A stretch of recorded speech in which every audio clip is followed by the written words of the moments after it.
Okay guys, welcome back to the channel. So today we're going to go over our BMWs Reliable. And the question for this straight away is no, they're not. And I'm going to explain why in just a sec. But said times in his rhymes cause his memories. We running through New York so you never leave. Strap my lungs then we puffin' through it that right. We're giving them some stories, they come back like manic this, manic that, why you crawling to me? So the first thing, everyone always asks me, is BMW a reliable car for them, and should they buy one, and what variant they should buy? Now, all BMWs, regardless engine, what one you're buying, all depends on the previous owner and the owner before that and the car you're actually buying. And that's because depending on the person, if they were experienced at turning a wrench, if they were experienced in dealing with BMW at all, even good at fixing their own cars, if they wasn't good at any of this, then no, the BMW is not going to be reliable. Are these cars good cars for the average person? They're very good cars, and a lot of people beg to differ and will tell you that they're a throwaway car, they're no good after the warranty expires. Let me just tell you something. Many of them people that will tell you this and put you off BMW are the ones that had a very hard time with them because they got raped up their batty by a lot of garages and the dealer for parts and repairs on that car. And that's why they hate BMW, because the way you guys have to see it is, when you're buying a BMW, if you're planning on taking it to garages or BMW, and it's not a joke when I say this, they will tell you to bend over the bonnet and open your arsehole up so they can see how much cash is going to come out, because they are going to rip you for everything you've got, and they're going to tell you that the cars ain't reliable because everything costs on BMW, especially if you're taking it to a garage. So everyone will say they're not reliable. Now I get a lot of questions from, you know, these Toyota, Honda guys commenting on the video as well, saying that BMW is not reliable. And this is truly because they've had a bad experience, because what they probably did is went from Honda to BMW, tried to treat BMW the same way they treat a Honda, and then realized they can't afford it. And this is what you get with a lot of Mini people as well. They will go to BMW and then realize the true cost, and that's why they go to Mini and stay away from BMW. And this is the same. You got to remember, guys, Honda and Toyota is a very cheap ass car, and BMW is not. It likes good quality parts, and you must use good quality parts. They're only as reliable as one person makes them. I have had many BMWs. I never heard of half the things I hear from a lot of people, and then you got people telling you to stay away from them. There is no reason why you should be staying away from a BMW if you're willing to put the work in yourself, willing to do everything yourself, and you're not willing to take it to a garage, you're not willing to take it to BMW. You're going to have a very rewarding car, but you have to be willing to put the time, effort and the money into that car, and it will end up being a great car. And yes, you can get them for next to nothing everywhere you look, and that's truly because of the simple fact is that people do not know how to repair them. And when they go wrong, one part might cost 200, but if you're better, you will still be better off with that car, and that person's probably selling it for next to nothing because they ain't got the money to afford that. Now I see a lot of people, especially here in the UK, they get a BM, they hate it and then go to Mini, and this is the majority of the people, and let me just go over this, who end up getting these plagued in issues of BMWs. For instance, the M47 diesel engine, and they also end up getting the M46 engine or the M43, and all them engines are plagued in big issues. They're 4-cylinder engines, and then they think that they've had a BMW. As I say to everybody, what you had wasn't a BMW, that was an English made car, you know. And I try and state this a lot on the channel as well. Anyone who comes with their 2 litres, I try and tell them that's not a BMW. And you know, you've got to look at it as very simple. It was never made here. I explained this in my previous video. They are unreliable pieces of junk. The engine room should be thrown away. I don't consider any of the 4 cylinders a BMW plant. The only ones I consider are the 6-cylinder engines. These people talk like they've got the greatest thing alive, but what they don't realise is they've actually only got a fraction of BMW. All that is made by BMW is the body itself, the engine is not. So they don't actually have a BMW. Yes, they might love it. Yes, that's probably what they can only afford. But then they're the type of people that give BMW a bad rep and start calling it unreliable. And they're the kind of people that run to Honda because they hear bad things, because this is what it is as well, guys. A lot of people will go and buy the 2-litre engines here in the UK, and then what they do is they fail them and let them down because they're unrepairable engines. take my word that they're plagued in issues. And if you guys don't know, in the US, the 4-cylinder engines in the UK are a load of crap. And usually the most people that go for them are the people not on a very good budget and thinking they're gonna save on fuel consumption, but in the end they end up getting raped up through the arse for the amount of parts that car needs. And it's a very, very bad engine underneath them. All of them are. They're all plagued in issues, and these are the type of people that stereotype BMW when it all goes wrong for them, then run off to Honda or run off to Mini and then try and badmouth BMW.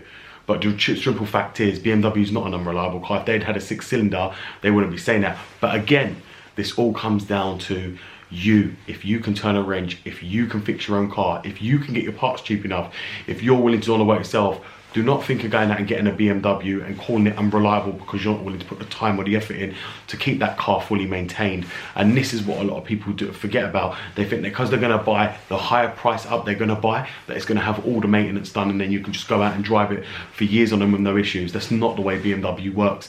It's definitely not. This is why I have 2 of them myself, and this is why I'm looking to get a 3rd.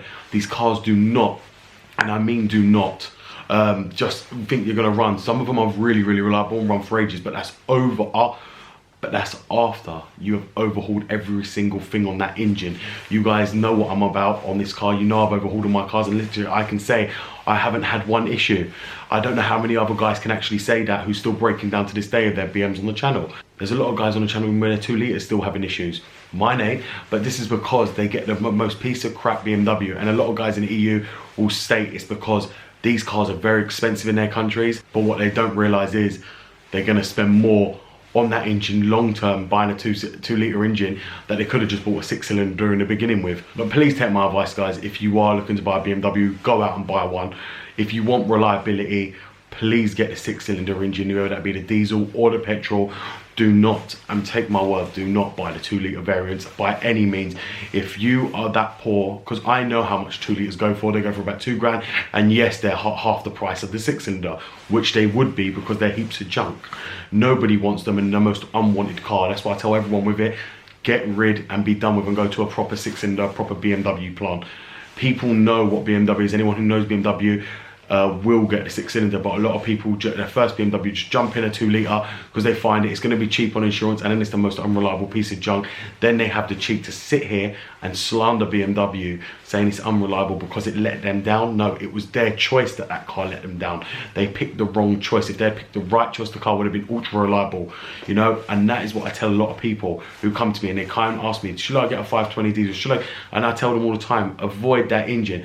They can't afford anything else. Well, don't drive a BMW then, because they're the type of people that you tell them to go and get one, it becomes unreliable, and then they're badmouth it saying BMW's a piece of shit. And that I don't tolerate. You guys know how I feel about the brand. My cars are still running strong. This is 2 years now, my 16 is still running strong without an issue. You guys know that. You know, the E46, I've overhauled that and it's still running perfect with no issues as well. BMW is as reliable as you make it, and that's with any car. Don't let it just be BMW. This is with any car. If you're willing to do work yourself, all cars are going to be reliable. You know, people in the UK say Ford is reliable. They're reliable because people don't skimp on the service on them because the servicing is cheap. That's why they're very reliable. But BMW, on the other hand, when people own it, they try and skimp out. You know, I go through eBay all the time and I see these, you know, nasty, horrible cars. And let me just tell you guys, in the UK and the USA, majority of them cars that you see on eBay, like I saw an E46 the other day, 330 diesel, and it was absolutely disgusting inside. The steering wheel was worn down, and it, you know, and this is a typical Englishman's car, and I can tell it's owned by an English family because it was nasty inside. The steering wheel had wear, and all they cared about was how the body looked on the outside. That is a typical English style car, and that's the ones I try and avoid.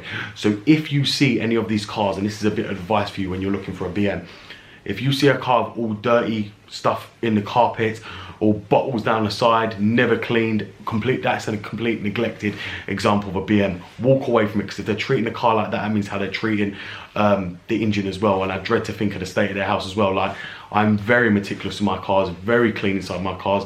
You guys already know that I don't like things like that at all, and they're the kind of things that will put me straight away from a BM. They're the things you have to avoid, because if they're skimping out and just cleaning their car, which it costs probably £15 on the car wash, then they're gonna skimp out on parts for the engine, and that's very crucial. Them little things matter. You gotta remember one thing, guys, as well. How people see your car is how people see you. So if you get a neglected, banged up example, that's what people are gonna think you're you're about and you're driving around someone else's junk, they didn't know you bought it from someone else, they're just going to look at it as you. That's the way you treat. That's why I try and avoid anything like that. I've got a very high standard on when I'm looking for cars, and if you, the way you guys have got to see it, a lot of you go too eager for a BMW to the point you will be looking to just go out and find anything for £1,500, a BM. What you end up with is the biggest heap of crap there is out there. No matter if it's dirty, this, that, or you're thinking about cleaning it, and then half of you will buy that car and then not even bother to bloody clean it. And that's the truth of it, because you get too much enjoyment out of driving it. Then you don't want to take it for servicing because you just want to show off in it. So then that's when the car becomes unreliable. I'm just stating the facts. This is what I see day in, day out, and it's the God's honest truth. I know how it runs. I used to be like that when I was younger. Luckily, I grew up, got wise, I've got sense, and started doing things properly. And now that's why I end up with only the best and reliable cars. And this is why I'm doing this for you guys. I'm telling you how I used to, what I used to do. And literally, when I used to buy them cars looking like that, the way I'll do it is buy them, clean it up, do what I need to do, and sell it straight on. But I would never, ever, you know, since I was 17, I'd never ever touched the 2-litre engines. Like I say, I've had a lot of dealings with them, with previous people, and I tell them straight away, get rid. The moment I find out they bought it, I just tell them get rid straight away. There's been quite a few people on my channel who have told me they got it, and I tell them immediately, get rid. And don't think this is just for the 2-litre engine, just not. Even for the N57, the diesel, you guys know it's got the same tensioner as the N47, which is 2-litre diesel. Anyone with that engine, I tell them the same. Get rid, because the timing chain is going to fail on it. Do not buy that car. Do not go near it. You got to remember, guys, BMW now all going 4-cylinder, and they're still having timing chain problems, even with the N20. It's very unreliable, and that's why BMW want to keep putting out 4 cylinders. It's their most unreliable engine with the most problems ever, and they know, like everyone knows, the service department carries BMW. So the more issues the car has, the more you're going to go back, the more you're going to spend on parts. It works both ways for both of them. Everyone's a winner.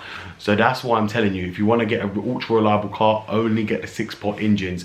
You know, BMW has gone downhill lately as going up with all these newer engines, all the timing chains breaking, turbocharge failures, engine failures. But the ones you guys are looking at, E46, E60, E90, make sure the car has been looked after. I know Nathan sends me a lot in the US as well.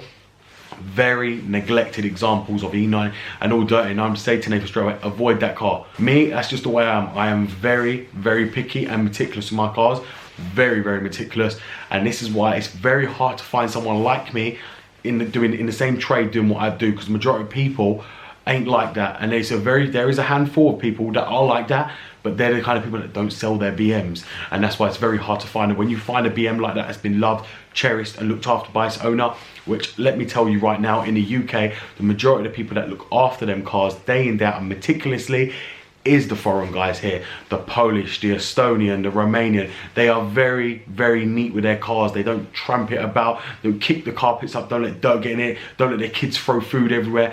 That, my friend, is a perfect example of a car. So I give them credit, because I'm the same as that as well. I don't like a dirty car, and that's the way I am. I'm very, very unique with my cars. Now, back to the question, is BMW reliable? Yes, they are very, very reliable. And they're only reliable as long as you make it reliable. It's down to you to make that car reliable. It's not going to be reliable when you buy it, which a lot of people think, because people will tell and hear, oh, go to the 2-litre diesels, they're reliable. Go and get a BMW, they're super reliable.